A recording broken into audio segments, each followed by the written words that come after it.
السلام عليكم ورحمة الله وبركاته. الحمد لله رب العالمين والعاقبة للمتقين والصلاة والسلام على أشرف الأنبياء والمرسلين نبينا وحبيبنا ورسولنا محمد بن عبد الله وعلى آله وأصحابه وأتباعه وأهل بيته أجمعين أما بعد. அன்பார்ந்த சகோதரர்களே, தாய்மார்களே, சகோதரிகளே, நாங்கள் தௌஹீதுடைய வகைகளை பற்றி சென்ற பாடத்தில் ஓரளவு பார்த்தோம். தௌஹீதுடைய வகைகளில் தௌஹீதுல் ருபூபியா, தௌஹீதுல் உலூஹியா, தௌஹீதுல் அஸ்மாஇ வஸ்ஸிஃபாத். தௌஹீதுல் ருபூபியாவை பொறுத்தவரையில் படைத்து பரிபாலித்து இந்த உலகத்தில் எல்லாத்தையும் நடாத்தக்கூடிய ஆற்றல் மிக்க அதிகாரம் மிக்கவன் ஒரே ஒரு அல்லாஹ் மட்டும்தான் என்ற அந்த அடிப்படையிலே அல்லாஹ்வை ஒருமைப்படுத்துவது தௌஹீதுர் ருபூபியா. இந்த நம்பிக்கையிலே இந்த உலகத்தில் வாழுகின்ற பெரும்பான்மை மக்கள் இந்த நம்பிக்கையிலே தான் வாழுகின்றார்கள். படைத்த அல்லாஹ்வை சரியாக தூய்மைப்படுத்த வேண்டிய, கண்ணியப்படுத்த வேண்டிய முறையில் கண்ணியப்படுத்த தவறிவிட்டிருக்கின்றார்களே தவிர இந்த உலகத்தை படைத்து பரிபாலிக்கின்ற ரப்புல் ஆலமீன் ஒரே ஒருவன் தான் என்ற நம்பிக்கை இந்த உலகத்தில் நாஸ்திகவாதிகளை தவிர ஏனைய மக்கள் உள்ளங்களில் இருக்கிறதை பார்க்கலாம். இந்த நம்பிக்கையிலே தான் மக்கத்து காபிர்களும் இருந்தார்கள். அதே போன்று அல்லாஹ்வை வணக்க வழிபாடுகள் இபாதத்துகளினால் அல்லாஹ்வை ஒருமைப்படுத்தி அவனுக்கு மட்டும்தான் இந்த வணக்கங்கள், அவனிடத்தில் மட்டும்தான் பிரார்த்தனை, நேர்ச்சையும் தவக்குலும் பாதுகாப்பும் எல்லாம் அவனிடத்திலே தான் என்ற அடிப்படையில் ஒரே ஒருவனான அல்லாஹ் மட்டும்தான் ஆற்றல் மிக்கவன் என்ற நம்பிக்கையோடு அவனை ஒருமைப்படுத்துவதற்கு தௌஹீதுல் உலூஹியா என்று சொல்கிறோம். அந்த அடிப்படையான தௌஹீதுல் உலூஹியாவிலே தான் மக்கத்து மனிதர்கள் புனித காபாவை புனர் நிர்மாணம் செய்வதோடு அதை நிர்வகிக்கக்கூடிய மக்களாக இருந்த போதும் கூட இப்ராஹிம் அலைஹிஸ்ஸலாம், இஸ்மாயில் அலைஹிஸ்ஸலாத்தை ஆழமாக நம்பியவர்கள், இறை தூதர்களாக ஏற்றுக்கொண்ட போதும் கூட அவர்கள் தௌஹீதுல் உலூஹியாவை மறுத்தார்கள். அதாவது அவர்கள் வணக்க வழிபாடுகளை அவர்களின் கைகளினால் செய்த சிலைகளுக்கு கொடுத்தார்கள்.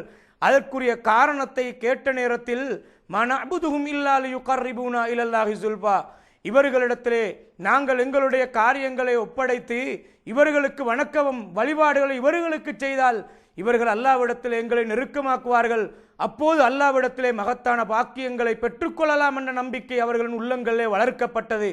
அன்பார்ந்தவர்களே, இப்படியான நம்பிக்கையிலே பிடிவாதமாக இருக்க அடிப்படையான காரணம் என்னவென்றால் அவர்கள் எதையுமே கண்ணை மூடி மூதாதையர்களையே பின்பற்றினார்கள். குர்ஆன் அருமையாக சொல்கிறது, வைதா கீல லஹும் தஆலு இலா மா அன்ஸலல்லாஹு இலர் ரசூல், நீங்கள் அல்லாஹ் இறக்கிய மார்க்கத்தின் பக்கமும் ரசூலின் பக்கமும் நீங்கள் வாருங்கள் என்று அவர்களிடத்தில் அழைப்பு விடுக்கப்பட்டால் காலு ஹஸ்புனா மா வஜத்னா அலைஹி ஆபானா, எங்களுடைய மூதாதையர்களை எந்த கொள்கை கோட்பாட்டில் இருக்க கண்டோமோ அது நமக்கு போதுமானது. அவலவுக்கான ஆபாஉஹும் லா யஅலமூன ஷைஅன் வலா யஹ்ததுன், அவர்கள் மூதாதையர்கள் மார்க்கத்தை அறியாத நேர்வழி பெறாதவர்களாக இருந்தாலுமா நீங்கள் கண்ணை மூடி அவர்களை பின்பற்ற வேண்டும் என்று நபிமார்கள் கேட்டார்கள், நபிகளார் கேட்டார்கள். அப்போது நாங்கள் நீங்கள் கொண்டு வந்த மார்க்கத்தை நிராகரிப்போம் என்று எப்படி மூசா அலைஹிஸ்ஸலாத்தின் சமூகம் கடந்த கால நபிமார்களின் உம்மத்துகள் சொன்னார்களோ அதே வார்த்தையை தான் மக்கத்து காபிர்கள் சொன்னார்கள். தௌஹீதுல் மூன்றாவது வகையான தௌஹீதுல் அஸ்மாஇ வஸ்ஸிஃபாத், அல்லாஹ்வுடைய திருநாமங்கள், அழகான பெயர்கள், அவனுக்கே அவன் சூட்டிக்கொண்ட குர்ஆனிலே சொல்லி வைத்த அதே போன்று இறை தூதர்கள் வழியாக நபிகள் நாயகம் ஸல்லல்லாஹு அலைஹி வஸல்லம் அவர்களின் நாவினால் வஹீயின் மூலம் அல்லாஹு தஆலா வெளியாக்கிய அல்லாஹ்வுடைய பண்புகள், அதே போன்று அல்லாஹ்வுடைய திருநாமங்கள், இவைகள் அதற்கு ஏற்ப அந்த பெயர்களுக்கு தகுதியான முறையிலே ரப்புல் ஆலமீனான அல்லாஹ் தனித்துவமானவனாக இருக்கிறான். அவனின் பண்பும் மனித பண்புகளும் ஒன்றாக சமமாகாது. அவன் பார்க்கிறான், மனிதர்களும் பார்க்கிறார்கள், ஆனால் ரப்புடைய பார்வை வித்தியாசமானது. அதிலே அவன் தனித்துவமானவனாக இருக்கிறான். ஆகவே அவனுக்கென்று குறிப்பான சில பண்புகள் மனித குலத்துக்கோ படைப்பினங்களுக்கோ ஒத்து வராது. அப்படியான ஆற்றல் மிக்க ரப்புல் ஆலமீன் அவனுக்கு மட்டுமே சொந்தமான பண்புகள் என்ற அடிப்படையில் அவனை ஒருமைப்படுத்துவது குர்ஆன் அருமையாக சொல்கிறது. 42வது அத்தியாயம் அஷூராவின் 11வது வசனம் சொல்கிறது, லைஸ கமிஸ்லிஹி ஷைஉன், அவனை போன்று இந்த உலகத்தில் எவரும் எதுவும் கிடையாது. அவன் ஒப்பாகாதவன், படைப்புகளுக்கு ஒப்பாகாதவன், அவன் கேட்கக்கூடியவன், பார்க்கக்கூடியவனாக இருக்கிறான் என்று அல்லாஹ் தஆலா சொல்கிறான். அன்பார்ந்தவர்களே, ரப்புல் ஆலமீனான அல்லாஹ் குர்ஆனிலே அவனின் பண்புகளை பற்றி சொல்லி இருக்கிறான். அதே பண்புகளை அவனுக்கு தகுதியான விதத்தில் அவன் இருக்கிறான். உலகத்திலே எதற்கும் அறிவுபூர்வமாக பதில் சொல்லலாம், அல்லாஹ்வுடைய விதிக்கு பதில் சொல்ல முடியாது. அல்லாஹ்வுடைய பண்புகளுக்கும் அறிவுபூர்வமாக பதில் சொல்ல முடியாது. அவனுடைய பண்புகள் சொல்லப்பட்டால் அதை அந்த அரபு வார்த்தை எப்படி அடிப்படையிலே சொல்கிறதோ அந்த அடிப்படையிலே நாங்கள் நம்ப வேண்டுமே தவிர அதற்கு விதம் சொல்ல முடியாது. அந்த விதத்தை மனிதனோடு ஒப்பிட்டு இது மனிதனோடு ஒப்பாகிறது. ஆகவே அரபியிலே அடிப்படையான அர்த்தத்துக்கு மாற்று அர்த்தம் கொடுக்கின்ற தவீல் என்ற அடிப்படையோ, தஸ்பீஹ் என்ற அடிப்படையோ, தஅத்தீல் என்ற அந்த இடையிலே அந்த அர்த்தத்தை திணிப்பது அல்லது திரிவுபடுத்துவது அல்லது மாற்று அர்த்தம் கொடுக்கின்ற மாதிரியான கொள்கை கோட்பாடுகள் வழி தவறி போன ஒரு காலத்திலே ஏற்பட்டது. அந்த நிலை மாற வேண்டும். அல்லாஹ் தஆலா குர்ஆனில் சொல்கிறான், 7வது அத்தியாயம் அல் அராஃபின் 33வது வசனத்திலே சொல்கிறான், இன்னமா ஹர்ரம ரப்பியல் ஃபவாஹிஷ மா ظஹர மின்ஹா வ மா பத்தன், வெளியான வெளிப்படாத மறைமுகமாக இருக்கக்கூடிய மானக்கேடான அத்தனை பாவங்களையும் அல்லாஹ் தஆலா ஹராமாக்கி இருக்கிறான். வல் இஸ்ம, பாவமான காரியங்கள், அதே போன்று உரிமை இல்லாமல் வரம்பு மீறுகின்ற அநியாயங்களை அல்லாஹ் தஆலா ஹராமாக்கி இருக்கிறான். வன் துஷ்ரிகு பில்லாஹி மா லம் யுனஸில் பிஹி சுல்தானா, எந்த ஆதாரத்தையும் அல்லாஹ் இறக்கி அருளாமல் அல்லாஹ்வுடைய விடயத்தில் அல்லாஹ்வோடு வேறொருவரை இணையாக்குகின்ற இணை வைக்கிறதை அல்லாஹ் தஆலா பலமாக ஹராமாக்கி இருக்கிறான். வ அன் தகூலு அலல்லாஹி மா லா தஅலமூன், அல்லாஹ்வுடைய விடயத்தில் எதையுமே அறியாமல் நாவசைத்து பேசுவதை ரப்புல் ஆலமீன் ஹராமாக்கி இருக்கிறான் என்று அல்லாஹ் தஆலா சொல்கிறான். ஃபலா தத்ரிபு லில்லாஹில் அம்சால், அல்லாஹ்வுக்கு உவமைகளை, உதாரணங்களை நீங்கள் கூறாதீர்கள். அல்லாஹ் தஆலா நீங்கள் அறியாதவைகளை எல்லாம் அல்லாஹ் அறிந்தவனாக இருக்கிறான் என்று அல்லாஹ் தஆலா சொல்கிறான். அன்பார்ந்தவர்களே, கண்ணியத்துக்குரிய மேதைகளான இமாம் அவுஸாஇ ரஹிமஹுல்லா, இமாம் ஷாஃபிஈ ரஹிமஹுல்லா, இமாம் அஹ்மத் இப்னு ஹம்பல் ரஹிமஹுல்லா, இமாம் மாலிக் ரஹிமஹுல்லா போன்ற கண்ணியத்துக்குரிய இமாம்களான அவர்களும் சஹாபா பெருமக்களும் இந்த அடிப்படை அம்சங்களில் குர்ஆனுடைய ஆயத்துகளில் அது இஸ்திவாவை குறிக்கக்கூடிய அல்லாஹ் அர்ஷுக்கு மேலால் உயர்ந்து விட்டான் என்ற செய்தியை சொல்கின்ற ஆயத்தாக இருக்கலாம், அவன் படைத்த விதங்களாக இருக்கலாம், அவனுடைய தன்மைகளாக இருக்கலாம், எதிலையும் மாற்று அர்த்தங்கள் கொடுத்து வேறொரு அர்த்தத்தை கொண்டு வந்து திணித்தது கிடையாது.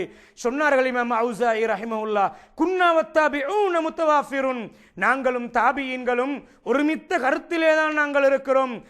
என்னவென்றால் நக்கூலு இன்னல்லாஹ ஃபௌக அர்ஷிஹி, அல்லாஹ் அர்ஷுக்கு மேலால் இருக்கிறான். வனுமினு பிமா வரதத் பிஹி சுன்னஹ் மின் சிஃபாத்திஹி, அல்லாஹ்வுடைய தூதரின் வாயினால் வந்த வார்த்தைகள் எப்படியான அர்த்தங்களை, எப்படியான சொற்களாக வந்ததோ ஹதீஸிலே வந்த விதத்திலே நாங்கள் அல்லாஹ்வை வர்ணிப்போம், அவனின் பண்புகளை சொல்வோம், அதற்கு மாற்றமாக எதையுமே பேச மாட்டோம், ஹதீஸில் வந்ததை முழுமையாக நம்புவோம் என்றார்கள் இமாம் அவுஸாஇ ரஹிமஹுல்லா அவர்கள். இமாம் அஹ்மத் இப்னு ஹம்பல் ரஹிமஹுல்லா அவர்கள் சொல்வார்கள், லா யூஸஃபுல்லாஹு இல்லா பிமா வஸஃப பிஹி நஃப்ஸஹ், அல்லாஹ் தன்னை எதை வைத்து வர்ணித்திருக்கிறானோ அதை வைத்தே நாங்களும் வர்ணிக்க வேண்டும். அப்படித்தான் அல்லாஹ்வுடைய பண்புகள் சொல்லப்பட வேண்டும். அவ் வஸஃபஹு பிஹி ரசூலுஹு, அல்லாஹ்வுடைய ரசூல் எதை அல்லாஹ்வுடைய பண்புகளாக சொன்னார்களோ அதையே நாங்களும் சொல்வோம், அதிலே திணித்து மாற்று அர்த்தம் கொடுக்க மாட்டோம். கண்ணியத்துக்குரிய இமாம் ஷாஃபிஈ ரஹிமஹுல்லாஹ் அவர்கள் சொல்கிறார்கள், அல்லதி ஹுவ கமா வஸஃப நஃப்ஸஹ், தன்னை அல்லாஹ் தஆலா எப்படி வர்ணித்திருக்கிறானோ அந்த வர்ணனைகள் அது என்றைக்கும் வாழக்கூடியது. அப்படித்தான் நாங்களும் இருக்க வேண்டும், நாங்களும் அவனின் பண்புகளை சொல்ல வேண்டும். இமாம் மாலிக் ரஹிமஹுல்லாஹ் அவர்கள் சொன்னார்கள், அல் இஸ்திவாஉ மஅலூமுன், அல்லாஹ் அர்ஷுக்கு மேலால் உயர்ந்து விட்டான் என்ற அந்த இஸ்திவா என்ற சொல் இருக்கிறதே அது அரபு அர்த்தத்திலே அறியப்பட்டது. வல் கைஃபு மஜ்ஹூலுன், அவன் எப்படி இருக்கிறான், அந்த அர்ஷுக்கு மேலால் அவன் எப்படி இருக்கிறான், எப்படி என்ற விதம் தெரியாது, அல்லாஹ் அதை சொல்லவில்லையே. வல் ஈமானு பிஹி வாஜிபுன், அவன் அர்ஷுக்கு மேலால் இருக்கிறான் என்று சொல்கின்ற அந்த இஸ்திவா என்ற வார்த்தை சொல்கின்ற அர்த்தத்தை நம்புவது வாஜிபு, கட்டாயம். ஆனால் அவன் எப்படி இருக்கிறார் என்பதை கேட்பது பித்அத்தாக இருக்கிறது என்று சொன்னார்கள். இமாம் அபூ ஹனீஃபா ரஹிமஹுல்லாஹ் அவர்கள் சொன்னார்கள், லா யன்பகி லி அஹதின் ஐ யன்திக ஃபில்லாஹி பிஷைஇன் மின் ரஅயி, தன்னுடைய சொந்த அபிப்பிராய அடிப்படையில் படைத்த அல்லாஹ்வுடைய விஷயத்தில் நாவசைத்து பேசுவது ஒரு மனிதனுக்கு ஆகாது என்றார்கள். வலாக்கின் யசிஃபுஹு பிமா வஸஃப பிஹி நஃப்ஸஹு, அல்லாஹ் தன்னை எப்படி வர்ணித்திருக்கிறானோ அந்த அடிப்படையில் அவன் ஞாபகத்தை அல்லாஹ்வின் வர்ணனைகளை சொல்வதுதான் முக்கியமானது என்றார்கள் இமாம் அபூ ஹனீஃபா ரஹிமஹுல்லாஹ் அவர்கள். அல்லாஹ்வுக்கு அழகான திருநாமங்கள் இருக்கின்றன. சுப்ஹானல்லாஹ், வலில்லாஹில் அஸ்மாஉல் ஹுஸ்னா, அல்லாஹ்வுக்கு அழகிய திருநாமங்கள் இருக்கின்றன. ஃபதுஊஹு பிஹா, அதை வைத்து நீங்கள் அவனை அழையுங்கள். இதுவும் ஒரு வசீலாவில் முக்கியமான ஒன்றுதான். எப்படி ஒரு மனிதன் தன்னுடைய நல்லறங்களை முன்வைத்து அல்லாஹ்விடத்திலே துஆ கேட்கிறானோ அதே போன்றுதான் அல்லாஹ் குர்ஆனில் கற்றுத்தருகின்ற வசீலாக்களில் ஒன்றுதான் அல்லாஹ்வுடைய திருநாமங்களை முன்வைத்து ரஹ்மானே ரஹீமே, படைத்து ஆளக்கூடிய இரக்கமுள்ளவனே யா அல்லாஹ் என்று துஆ கேட்கின்ற முறைகளில் அவனின் பண்புகள் அழகான திருநாமங்களை வைத்து கேளுங்கள். வதருல்லதீன யுல்ஹிதூன ஃபீ அஸ்மாஇஹி, அல்லாஹ்வுடைய திருநாமங்களை மாற்று அர்த்தங்கள், தவறான அர்த்தங்கள், அவனுடைய பண்புகளை மனித பண்புகளோடு ஒப்பிட்டு பார்த்து இப்படி வர முடியாது, இப்படி அரபியில் இருந்தாலும் மாற்று அர்த்தத்தை தான் கொடுக்க வேண்டும் என்ற அடிப்படையில் வித்தியாசமான அர்த்தங்களை கொடுத்தார்களே, அவர்களை விட்டு விடுங்கள், அவர்களுக்கு பயங்கரமான தண்டனை மறுமையில் இருக்கிறது என்று அல்லாஹ் தஆலா சொல்கிறான். நபிகளார் சொன்னார்கள், இன்னலில்லாஹி திஸ்அத்தன் வ திஸ்ஈன அஸ்மா மிஅத்தன் இல்லா வாஹிதா, அல்லாஹ்வுக்கு 99 பெயர்கள் இருக்கின்றன, 100 ஒன்றுதான் குறைவாக இருக்கிறது. மன்னஹசாஹா, யாராவது அதை பரிபூர்ணமாக மனப்பாடம் செய்து கொண்டால் தஹலல் ஜன்னா, அவர் சுவர்க்கம் போய்விடுவார். அதை மரணமிட்டுக் கொள்வதென்றால் அர்த்தம் என்ன தெரியுமா?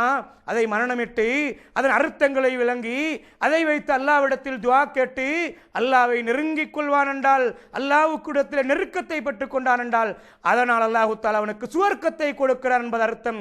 இந்த 99 பெயர்கள் மட்டுமல்ல, அல்லாஹ் தன்னிடத்திலே தனக்கென்று தெரிவு செய்த பெயர்களை நிறைவாக அல்லாஹ் வைத்திருக்கிறான். அஹ்மத் என்ற கிரந்தத்தில் பதிவாக இருக்கும் நபிகளாரின் ஒரு துஆ சொல்கிறது, அல்லாஹும்ம இன்னி அஸ்அலுக பிக்குல்லி இஸ்மின் ஹுவ லக ஸம்மைத பிஹி நஃப்ஸக், நீ உனக்கென்று பெயராக வைத்துக் கொண்ட அத்தனை பெயர்களையும் வைத்து உன்னிடத்திலே கேட்கிறேன். அவ் அல்லம்தஹு அஹதம் மின் ஹல்கிக, உன்னுடைய படைப்புகள் யாராவது ஒருவருக்கு கற்றுக் கொடுத்த பெயர்கள், அவிஸ்தஸர்த பிஹி ஃபீ இல்மில் கைபி இந்தக், நீ மறைத்து உன்னுடைய அறிவில் பாதுகாத்து வைத்திருக்கும் அந்த பெயர்களை வைத்தும் அல்லாஹ்விடத்தில் துஆ கேட்கிறேன். நபிமார்களுடைய வரலாறுகளில் குர்ஆன் சொல்கிறது, நபிமார்கள் நிறைய துஆ கேட்டார்கள். அய்யூப் அலைஹிஸ்ஸலாம் அவர்கள் துஆ கேட்டார்கள், யா அல்லாஹ் எனக்கு நோய் வந்திருக்கிறது, அன்த அர்ஹமுர் ரஹீமீன், நீ இரக்கம் காட்டுகின்றவர்களுக்கெல்லாம் இரக்கம் காட்டுகின்றவன். ஃபஸ்தஜாப லஹு, அல்லாஹ் அவரின் துஆவை அங்கீகரித்தான். அதே போன்று துன்னூன் என்று சொல்லக்கூடிய யூனுஸ் அலைஹிஸ்ஸலாம் மீனின் வயிற்றிலே இருந்து துஆ கேட்டார், நீ தூய்மையானவன். ஃபஸ்தஜப்னா லஹு, அவரின் துஆவை அல்லாஹ் அங்கீகரித்தான். ஜக்கரியா அலைஹிஸ்ஸலாத்தின் துஆவை அல்லாஹ் அங்கீகரித்தான். ஆகவே அல்லாஹ்வுடைய அழகிய திருநாமங்களை வைத்து நாமும் துஆ கேட்போம், அதை சரியாக விளங்க முயற்சி செய்வோம். வ ஆகிரு தஅவானா அல்ஹம்துலில்லாஹி ரப்பில் ஆலமீன்.